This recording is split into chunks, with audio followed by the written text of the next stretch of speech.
if literally 80% of London market reinsurance business was controlled by two brokers.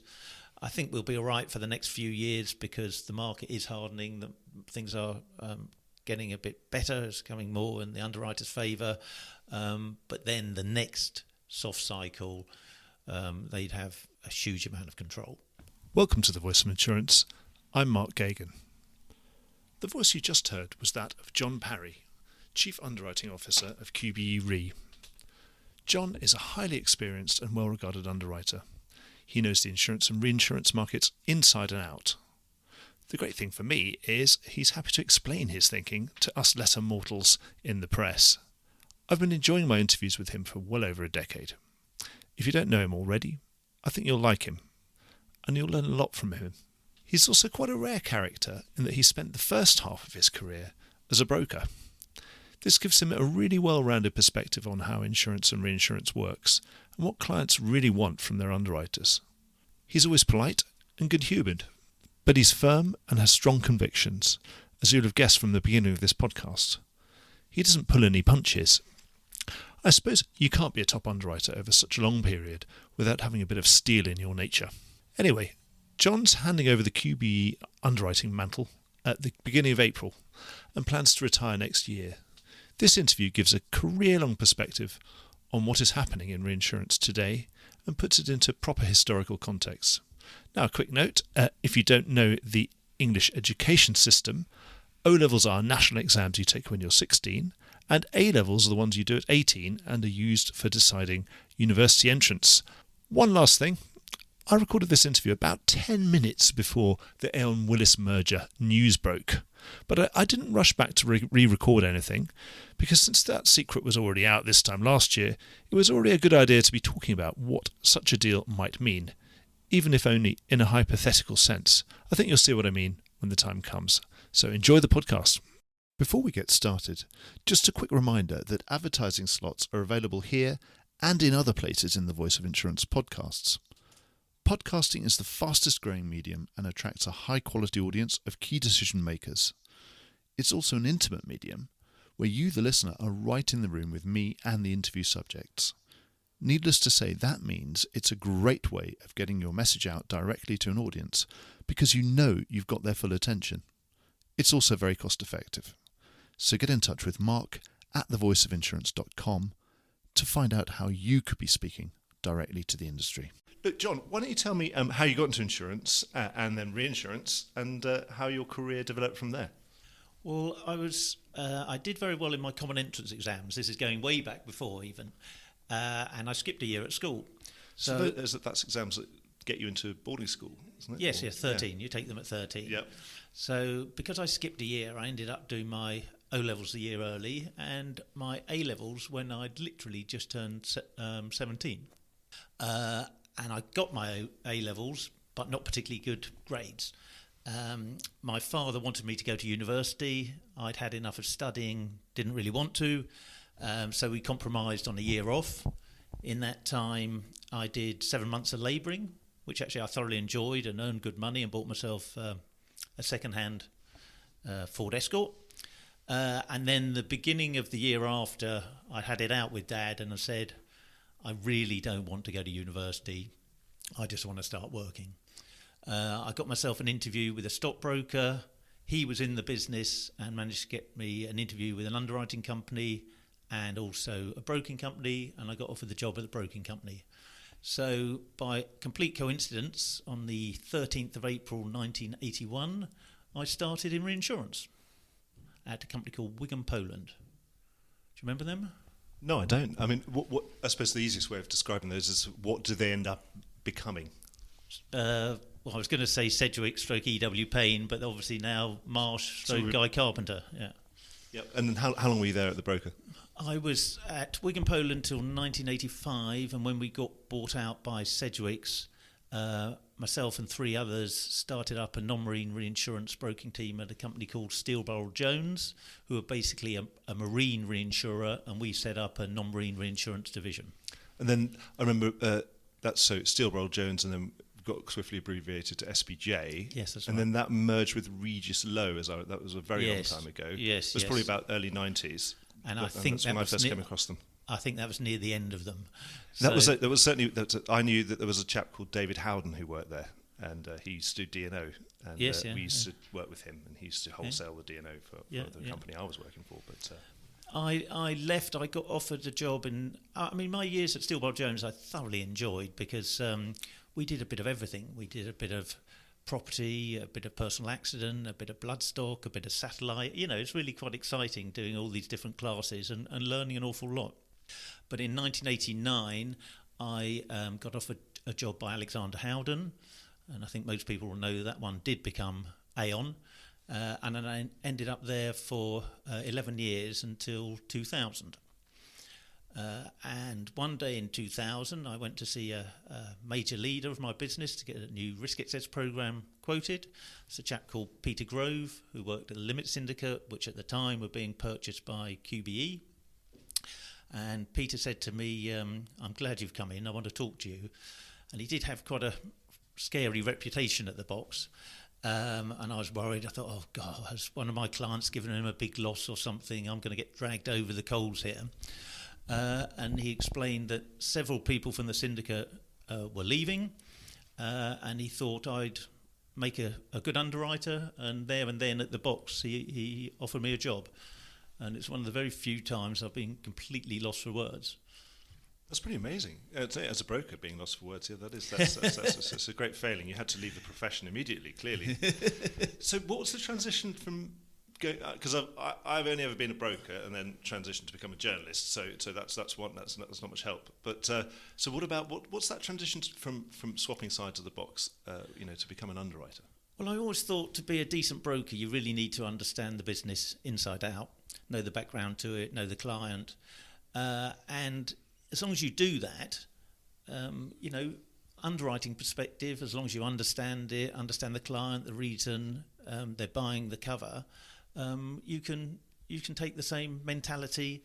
You're just coming from a different side. So you were one of those brokers that was always sort of better underwriter than the underwriter anyway, and a bit frustrating if you were sending business into London and they wouldn't even show it to the underwriter because they seemed to already know that it wouldn't be placeable or doable. You're not one of those ones. I wouldn't go that far. That sounds really arrogant. But no, I'll be honest. There are some underwriters I respected more than others, and I'm sure you would have done the same in your day. Yeah, no, you're right. So 20 years then of what's been QBE, and how did that develop? How did you get to be where you are today? So I started with Peter Grove, as I say, in 2000. I was the deputy retro underwriter at the time. 2 years later, I became the deputy syndicate underwriter.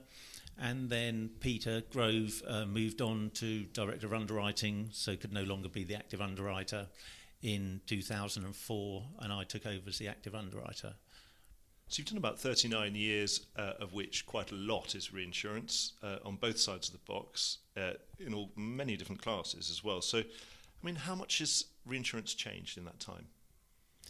The big difference is the number of clients, the number of contracts, and the size of lines. So I remember when I was broking, in the old room in the early 80s, you were running around for a $20,000 line here, $30,000 line there, and you literally had hundreds and hundreds of layers and programs to place. Now, because of the reduction in particularly Lloyd's syndicates, all of the M&A, it's far fewer client base and much bigger programs placed and much bigger lines.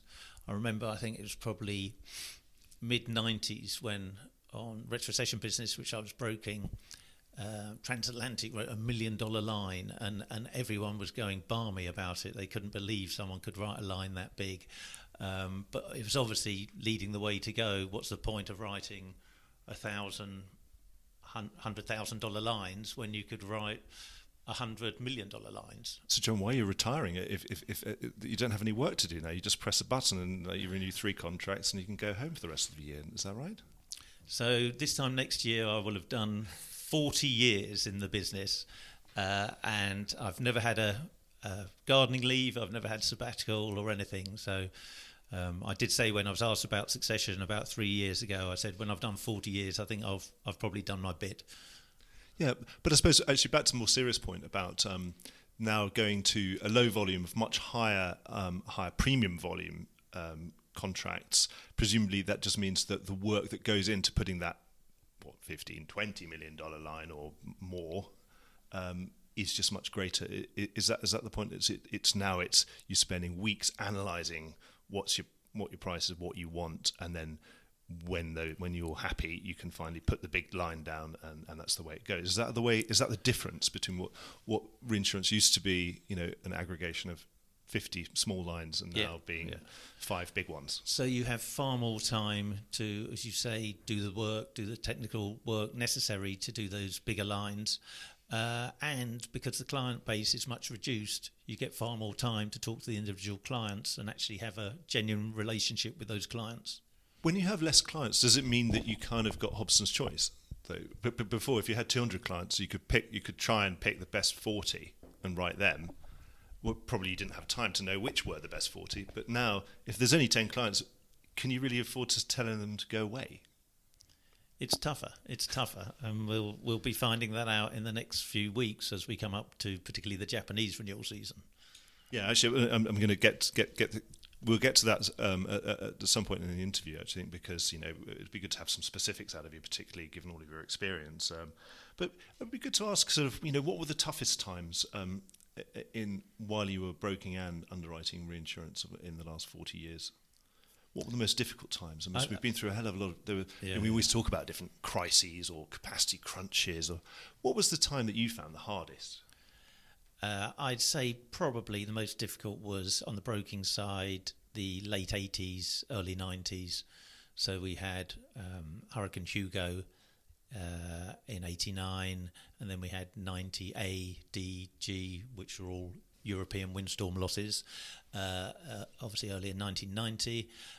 Then there was, funny enough, a large Japanese typhoon in 91, Re, and then Hurricane Andrew took the biscuit in 92 and was the biggest insured cat loss ever.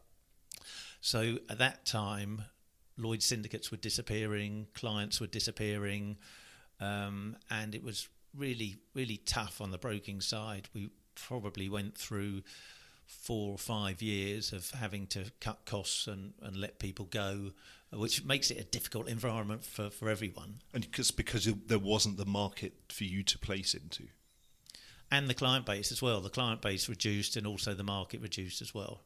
Do you think there's any similarities around now? I mean, certainly there was a good article in the Insurance Insider from about broking, brokers saying actually there's less of a market in London, so whilst prices are going up, that's great, but actually my brokerage account is not swelling like I would love it to, because actually there are less places to place business.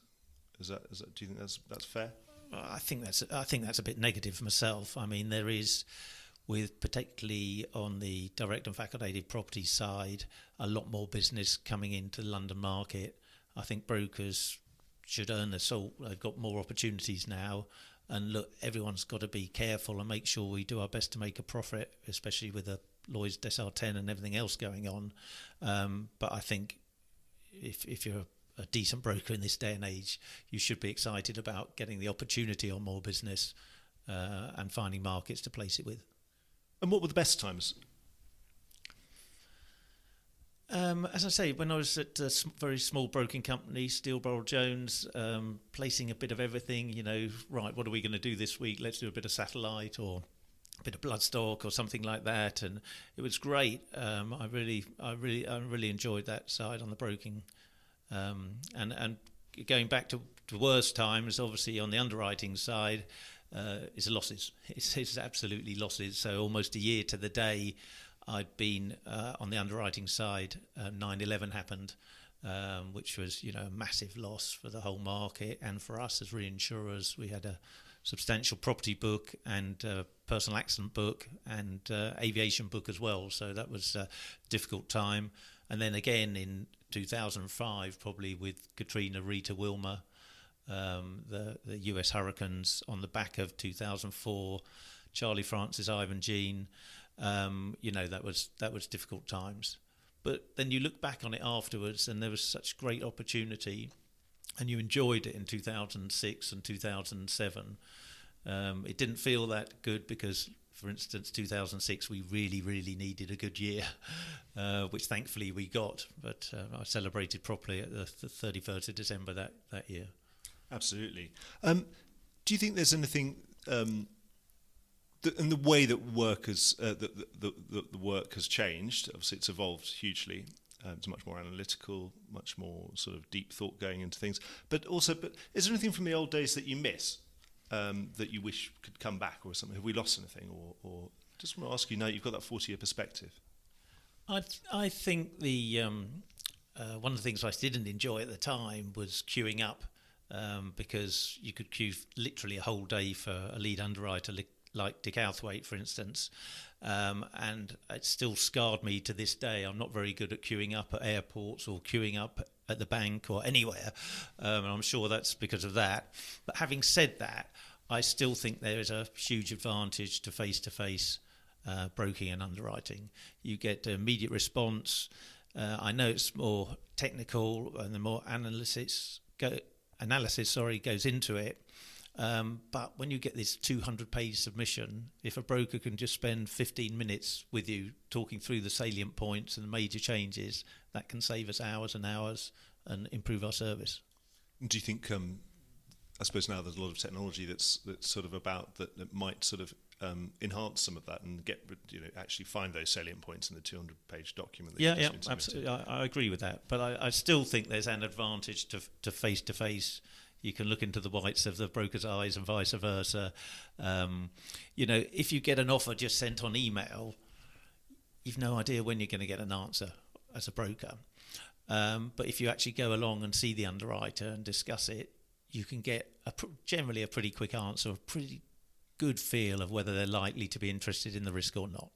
And presumably that also gives you a feel for what the actual and what other underwriters are going to think at the same time, in terms of we get to know those people. Yes, you get some feedback from the broker as to who's looking at it and what other underwriters' opinions might be. But do you think that's ever going to get lost, that face-to-face element, or because of now with all the technology, actually it's just going to enhance that? It just means that when you get to the box, all the technical stuff's going to be done, and now you're going to get more to the sort of, let's say, the spiritual side of it, or the kind of the art side of underwriting. The art side of it, which is it's very important. And it's still, you're still a firm believer that the art side of it is never going to go.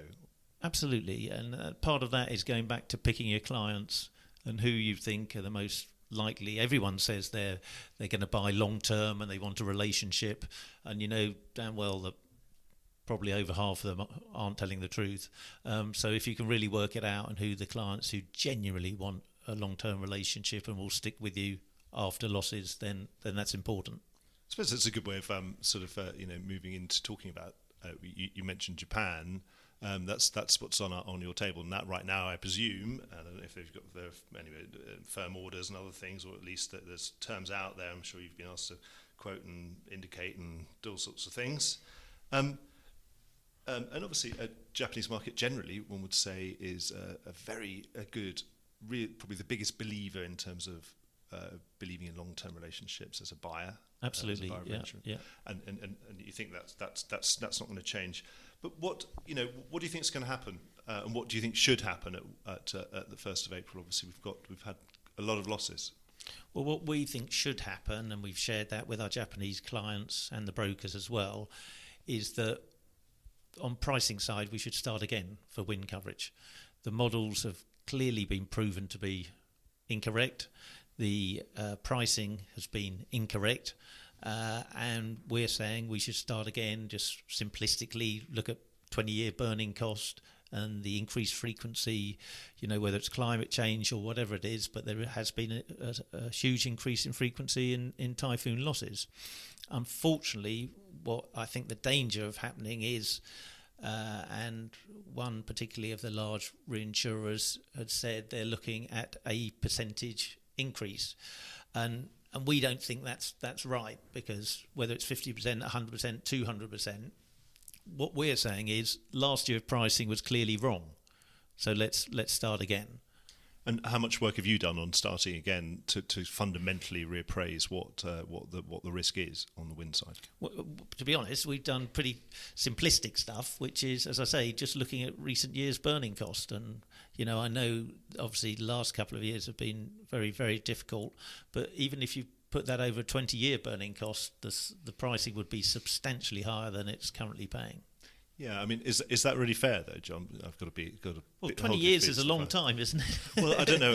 We had, after KRW, everyone was looking to 2006 and think, well, this is normal now. We've had the four, we had the multiple four Florida landfalls in 2004 and Ivan and all these other things, and then we've had KRW in 2005. But clearly, 2006, 2007, it's going to be forever. And in fact, you even have those adjustments in the models in terms of a kind of a frequency adjustment. And then fast forward, and then you have no losses for 14 years. Is it just opportunistic? But Mark, we needed, as I said, in 2006, we needed no losses. Otherwise, none of the market would have been around much thereafter. I mean, that was a difficult period of time because although in hindsight you look back and you think you're getting great rates, what we did was we basically guaranteed our capacity to existing clients and then would have a different pricing because we had limited capacity for anyone new. I said it was a bit like EasyJet seats. We sell the first 50 at 50 quid, the second 50 at 100 quid, and I'm down to my last 6 seats. So I made that very clear to people. We've got very little capacity left and we're going to have to get top dollar for it. Just anyone listening, I suppose, if you're listening in the States or around the world, EasyJet's one of those budget airlines, which I'm sure you've got locally, but it might be the equivalent of JetBlue or something like that. Yeah. So dynamic pricing. Yeah, absolutely. Yeah. And what about more generally, reinsurance generally, the way it's differentiating itself within the global pricing structure? We've had this general hardening of the US market and the increased flow into the excess and surplus lines and the London wholesale insurance market and specialty insurance market.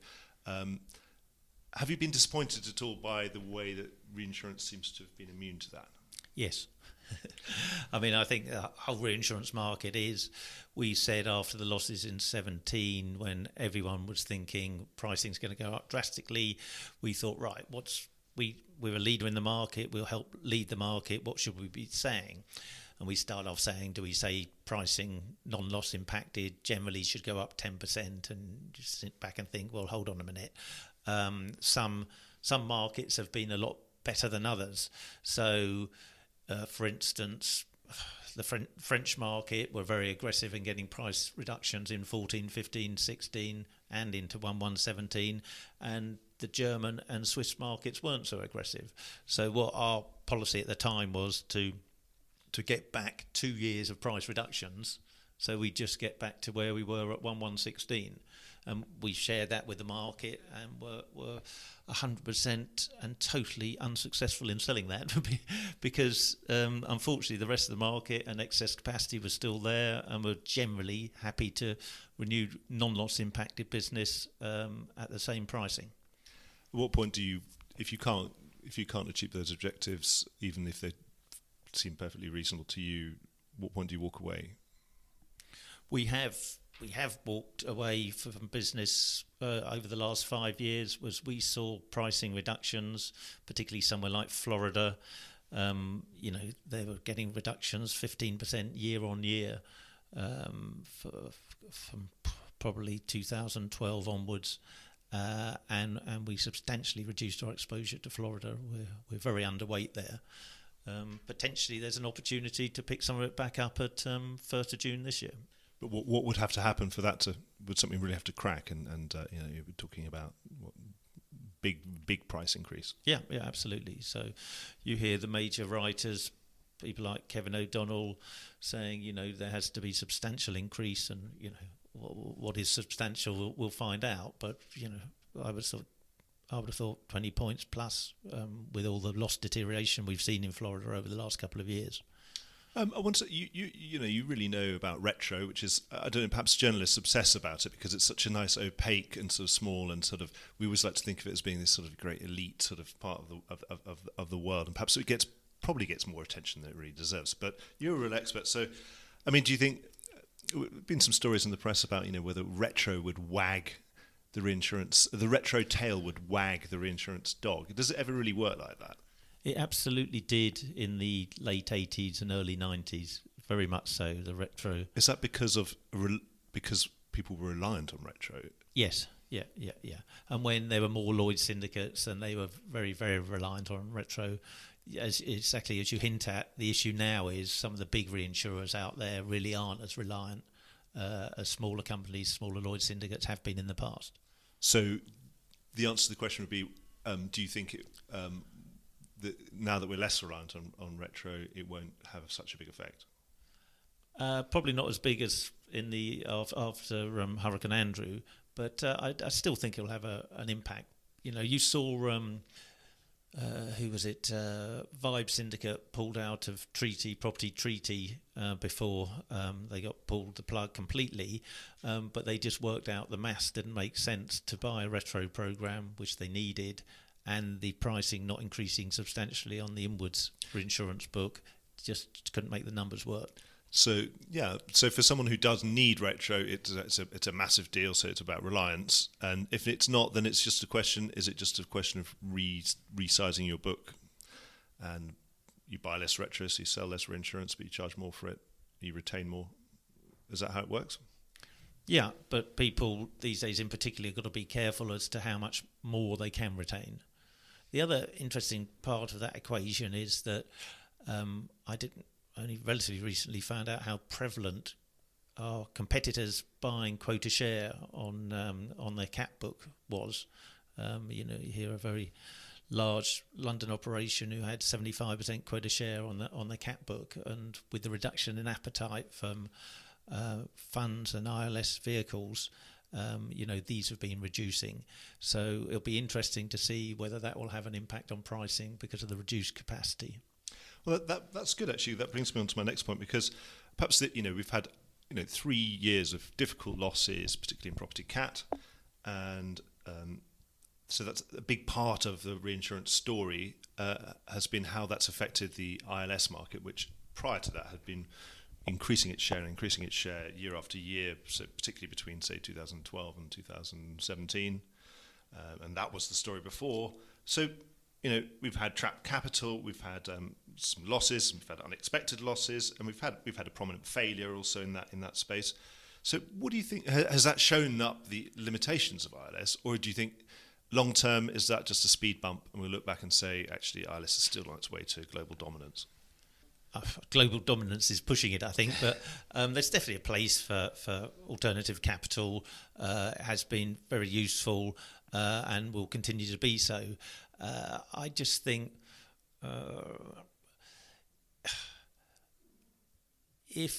I think the bigger established funds are there and will be there for a very long time and a real addition to the market.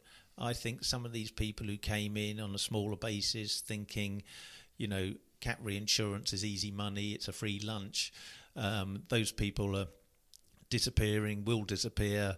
You never know who the investors are. There's a faceless investor. They've got no interest in continuity. I don't think there'll be so much time for them. But for, as I say, the larger established funds, I think there definitely is a place in the market for that. It was interesting you talking about your surprise that some of your peers in the market have been using a lot more of this capital. Is it just right though that do you feel like you missed out? You should have, when there's cheap capital in the market, should you not just go and use it and then pass the benefits on to your ultimate customers? I'd be very reticent about presenting to potential capital investors and telling them that 2015, 16, 17 were really good times to be investing in catastrophe reinsurance. I mean, I don't know whether people crossed their fingers behind their back when they were doing it, but we've used alternative capital in the past, and actually we find it more useful in a harder market because that's when your clients need the additional capacity, and if you can access additional capacity through funds, that's giving more of a benefit, I think, to your client base. Right. Okay. Lots going on in the world of insurance, the sort of interaction between insurance and technology. We've had this insure tech phenomenon over the same period, this 3-year period that we've been talking about. We've had a lot of catastrophes and things, but insurtech's really come a long way, and there's a lot of well-funded startups. And actually, what's interesting, a lot of startups focusing on reinsurance actually, and trying to build marketplaces. We know that these things have happened before, but these are probably better funded, and maybe the technology, maybe the time is right. I don't know. I want to ask you that. But do you think reinsurance is ever going to be something that might become a fully traded commodity, that exchange traded commodity, in fact, or that bits of it might? Bits of it, I think, is the answer. That's just what I was going to say. There are elements, but the most simplistic derivative is an ILW, insured loss warranty, so it's based on the total market loss. And we've seen platforms trying to set up over the last few years to make that a traded commodity, but even that hasn't really taken off. I don't see ever that the whole reinsurance industry will move to a commodity-based approach, but there might be some elements. As you say, catastrophe reinsurance is a likely one of those.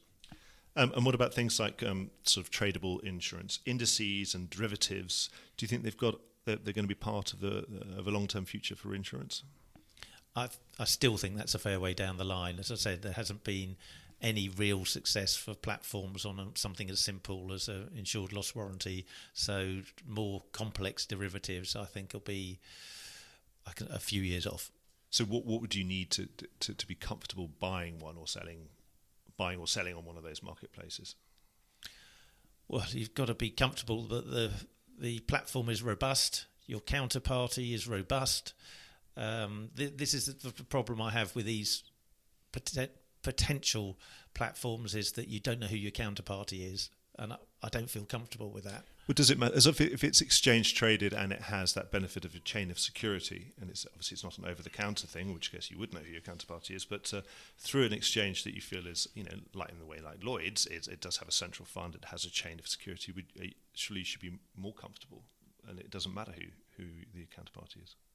I still seen it, and you still have a willingness to pay argument.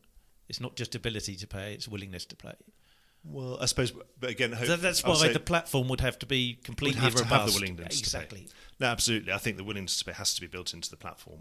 Otherwise, particularly if it's something that's fairly binary anyway, it's kind of like, did it hit it? A bit like an insured loss warranty. You're talking about something. It's a binary thing. Did it hit? Was the loss more than 10 billion or not?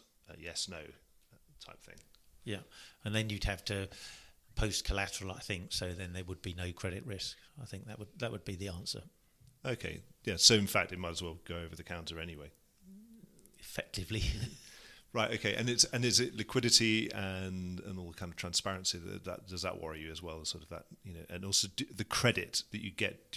Is it really important? Is it particularly important for you to get the credit? You need to get that capital credit for having bought something. If people are going to buy derivatives for a substantial amount of protection, absolutely you need the credit. Whether it's, we've got half a dozen regulators, you've got to keep them all happy, whether it's Lloyd's, whether it's PRA, whether it's the Australian regulator, APRA. And the rating agencies as well themselves. Yes, yeah, absolutely. So there's a long way to go, is what I can I think it's a bit down the line. That's your instinct. Okay, well, we're talking about futurology. Lloyd's, a marketplace of which you've been an integral part for all of your career, is in a particular phase of modernisation.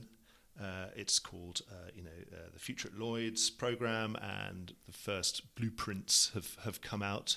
So as a reinsurance man, what would your top priorities be out of all of that?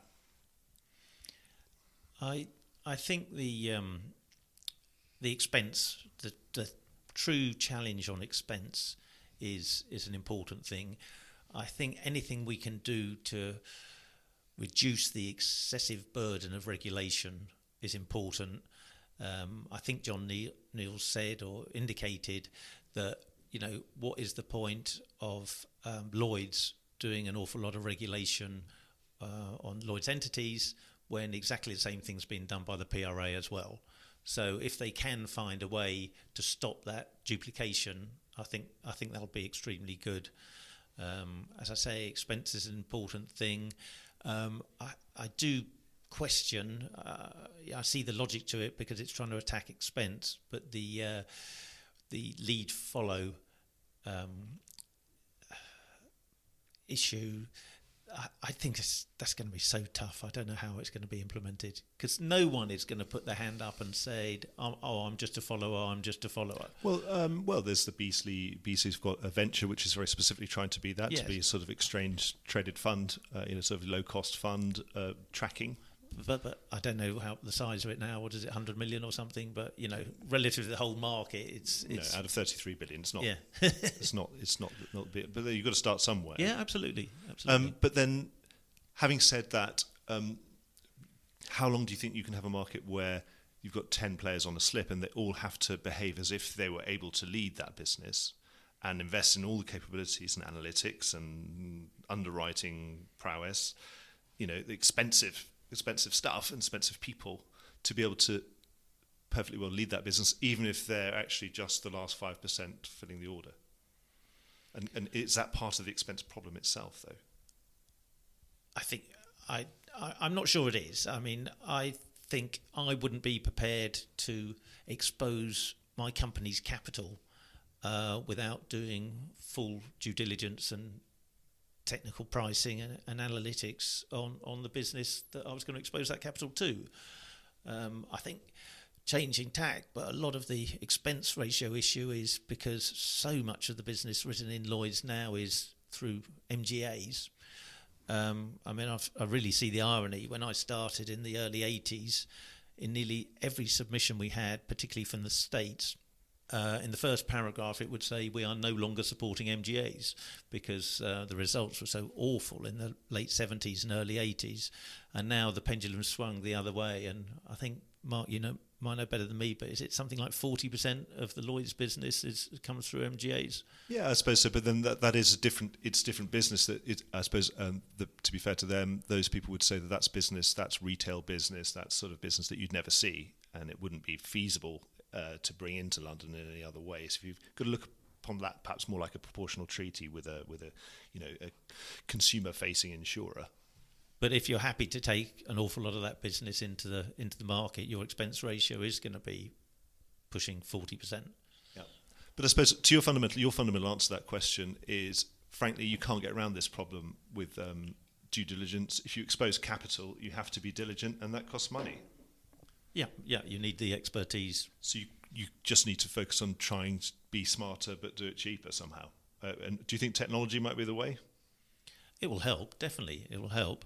And I think we ought to stand up as a marketplace a bit more to the regulators as well, because so much of our increase in expenses over the last few years has been because the increase of regulation, and it's very difficult to see to what benefit for clients or the market or anyone. Well, I can certainly attest to that, because actually, oddly enough, it's sometimes supposed to. It's slightly ridiculous. I chaired lots of different meetings with senior executives are presented with people from around the world, and we had a very senior regulator in. We had lots of heads, CEOs, CUOs, anyway, the C-suite of the London market in a room with the regulator, and I hoped that we would have a proper discussion. And of course, no one asked any difficult questions, so it was down to me to do that. Oh, it's just you and me then, Mark, by the sound of it, because every 6 months all these people in the room here are far up. too polite. They seem to be too scared to actually, even though you're in a room and we've got the microphone switched off, they're still too scared to actually be more robust. But do you think we're doing a better job than we were before? At least now we've got things like the LMG, that's the London Market Group, which is a kind of supra trade body above the Lloyd's capital, the brokers and the company market, and Lloyd's of London itself. It is getting heard in government, do you think, in the UK government? Yeah, and the ABI I've seen firsthand as well. I think you've got to give them credit as well, because they do stand up to the regulators. And that's the Association of British Insurers, which includes the life industry and things like life and pensions world as well. Right. What about brokers? I mean, we're talking about expense. Obviously, it's a very large line on your expense ratio, is the acquisition cost ratio. In reinsurance particularly, it's consolidated beyond measure. We're just down to 3 really big reinsurance brokers and lots of very small ones. Do they have too much of a stranglehold on reinsurance? So I remember when Aon bought Benfield, and I think that took their share up to north of 50% for the London market reinsurance business. And Dominic Christian phoned me up at the time and said, what do you think? I said, look, I'll be honest, if I was setting up a new business plan, a business model, I wouldn't want 40% of my business coming from one intermediary. And he said, is it only 40? Most people are more than 50. And I said, well, it might be, but I'm not going to tell you that. So it's difficult. That's not the ideal scenario. But the bigger issue now there's a huge amount of smoke going around, so you think there must be some fire somewhere. On the other one where I think they were going to come out, what was it? You're not talking about Aon and Willis, are you? I can possibly be. So what are you saying? Do you think it's not ideal, is what you're saying? No, but we do have good relationships with them. We haven't seen it deteriorate. I would worry more if literally 80% of London market reinsurance business was controlled by 2 brokers. I think we'll be all right for the next few years because the market is hardening. Things are getting a bit better. It's coming more in the underwriter's favour. But then the next soft cycle, they'd have a huge amount of control. And there you'd be sort of talking about, massive schemes, sort of like Aon Client Treaties, sort of Mark II and sort of son of, which could be very big. Where we've done well on the reinsurance side is generally it's on non-proportional business, it's 10% brokerage, and we've stuck to our guns on that. There's been more pressure on the insurance side to get additional fees, whether it's through facilities or just additional fees full stop. But we've done very well as a market holding the line and saying we're not paying more than 10% brokerage. I would worry, as I say, if the market starts softening and 80% of it's controlled by 2 entities, that we have pressure to increase commission. You're obviously a market man. And you must believe in, I presume you believe in the power of financial markets and free competition. But do you think that the market would evolve? If we did consolidate down to just 2 massive players, do you think the market would have the ability to, that the competitive nature of the market would mean that actually those 2 players would actually lose market share to the point where you'd build up the 3rd and a 4th and a 5th player perhaps that would challenge them? I think that's as you say, economics. That's the obvious result. But I just think it'll take a while. But do you have to, or is there a point where actually there is a kind of winner takes all element, and you have to have a Standard Oil kind of situation where the Rockefellers have to be sort of, it has to be broken up forcibly, or the Microsoft kind of Internet Explorer thing that happened with the dawn of the World Wide Web? I'm not sure I can equate it to that, but the difference is in the old days when these mega mergers were happening, you'd often find breakaways and groups of individuals getting together and setting up their own firm or under another umbrella, and that's just tougher and tougher and tougher to do. So I think it would take time. Well, on that note, we've had Marsh McLennan Companies buying JLT, and that JLT Re was the 4th. Smallish, relatively small challenger, but the 4th largest reinsurance broker. But that has crystallised quite a lot of ambition among. It seems to have been the catalyst for some of the other brokers who've wanted to get into reinsurance to have a go. Have you seen any impact from that? We don't have to name the names, but it does. Has that helped the competitive dynamic? That there's some really quite large and reasonably well funded businesses, big businesses that weren't in reinsurance have seen this as their chance to have a go, and have you seen any kind of effect from that? We've seen one in particular I'm thinking of. We've taken a fair few people from the old JLT Re, are putting in a massive investment. So you'd hope if they continue to back it up by money. We have seen some business that has moved already. And I think, that's part of the natural cycle that, as the bigger get bigger and stronger, there's more room for challengers to enter the space. So it's not. So you're reasonably optimistic, is what I'd say.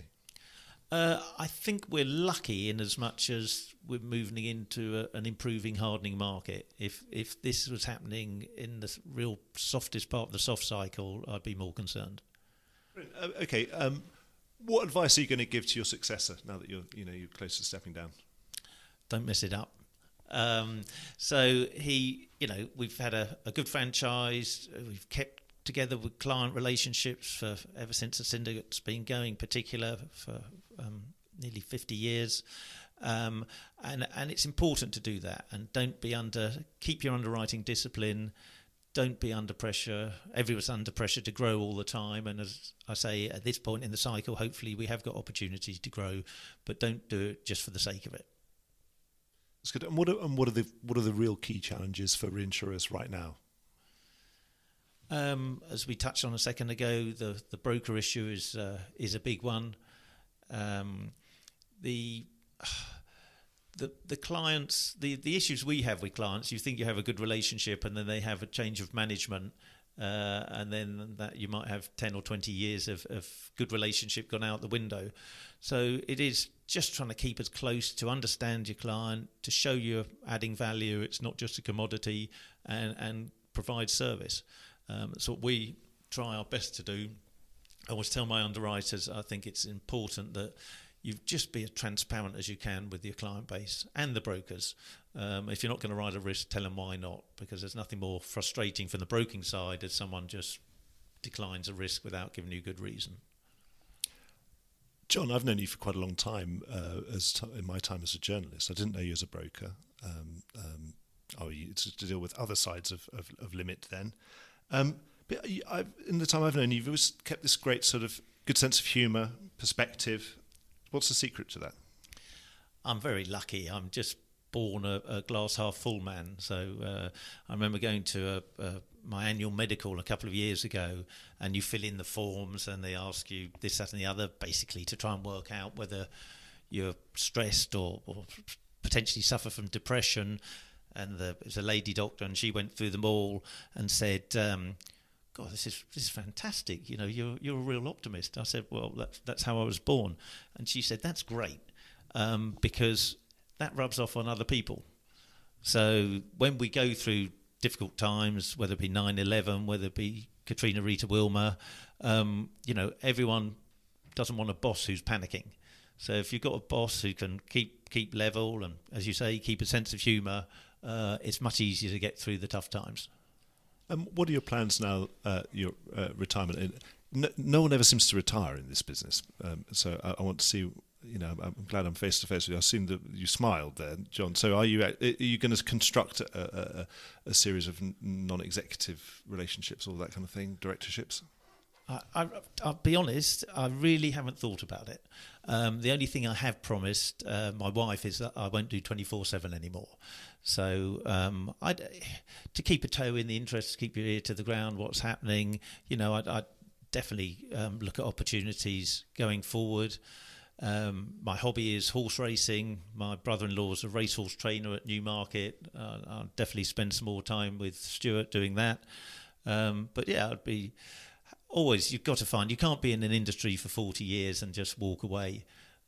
So I'll definitely, at worst, be coming up for lunch every now and then, at least, rather, coming up for lunch every now and then and meeting some old friends and found out what's happening in the market. If you're really into horse racing, it sounds like you'll be back at work before we know it. I'll be broke in 6 months. Or you'll be coming to syndicate, or you'll be coming around to syndicate ownership of interesting geldings and fillies and whatever that are available in the new market. There are a lot of people from the Lloyd's market involved in it who enjoy it, and it's nice to get away and do something completely different. It's difficult to ask now because you don't know until you're the other side. But what do you think you're going to miss about your old job when you're retired? I won't miss the governance and regulatory and compliance and all those aspects. As I say, I think it's just the pendulum swung too far that way. It's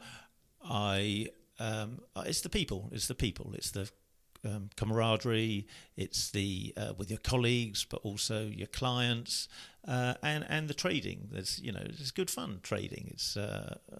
There'll be the bits I think I miss most. I realise there's something I forgot to ask you before I ask you anything that you think we should have touched on that we haven't. A bit more specifics on we've mentioned the Japan renewals, but what's going to happen? What do you think is going to happen in Florida? And perhaps big question is that those big casualty renewals that are coming up, which will come up in mid-year. We've been seeing so much action in the casualty market. Again, about reserving and other things. I just want to know your view on sort of where you think that's going to go.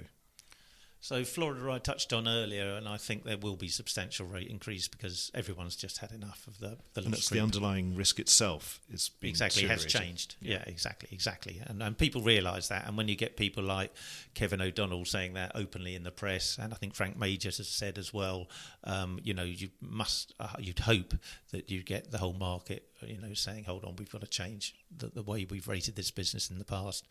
On the casualty side, I reckon there's going to be a fair bit of bad news come through for the next 18 months, 2 years on US professional lines in particular. They're definitely getting substantial rate on the original business. I think we as reinsurers don't give the insurers enough credit for actually doing the work on the front end. We're always first as a market to knock the insurers, our client base, and saying they're not getting the right premium, they're not getting the right terms. But actually now, both on the casualty side and the DNF property side in particular, they are getting substantial rate and substantial improvement in terms. So that is something that we can piggyback off the back of, and hopefully things will improve. Whether on the casualty renewals, how much of that mid-year business will become unbundled or reduce seeds or the like, I think it'll start to happen, but to what degree I just don't know. And but on the non-proportional side, is it something you can really take a lead on? We're definitely underweight, and it's something we've got a watching brief on. The difficulty is, especially for US professional lines, one's going to read nothing other than bad news for the next year and a half, I think. So to try and persuade your management that now's a really good time to go into US professional lines is it's tough, but we've opened those conversations. Well, you have to. This is why Warren Buffett is richer than everybody else, though, isn't it? Surely you've got to explain them that. Get your timing right, exactly, and get your timing right. You've got to jump on at the right time and jump off at the right time. So. Good luck with the jumping. Is there anything that we've had a good long discussion? Anything you think we should have touched on that we haven't? I think you've covered an awful lot. No, Mark. And I'm not going to ask you about coronavirus because I don't think it's fair. I think it's bigger than all of us. I'm not an expert. My wife's an expert. What did she say? She keeps on telling me about it. It's going to get worse. Good. Well, I did sanitize on the way in, so I'll sanitize on the way out as well. So please. Good. Well, thanks so much, John. It's been a real pleasure talking to you over many years of my career, and I really enjoyed this conversation we've just had. So thank you, Mark. Thanks. Voice of Insurance is produced by me, Mark Gagan. Music was written by Anna Gagan and produced by Carlos Gagan. Check out more podcasts and written comment pieces at www.thevoiceofinsurance.com.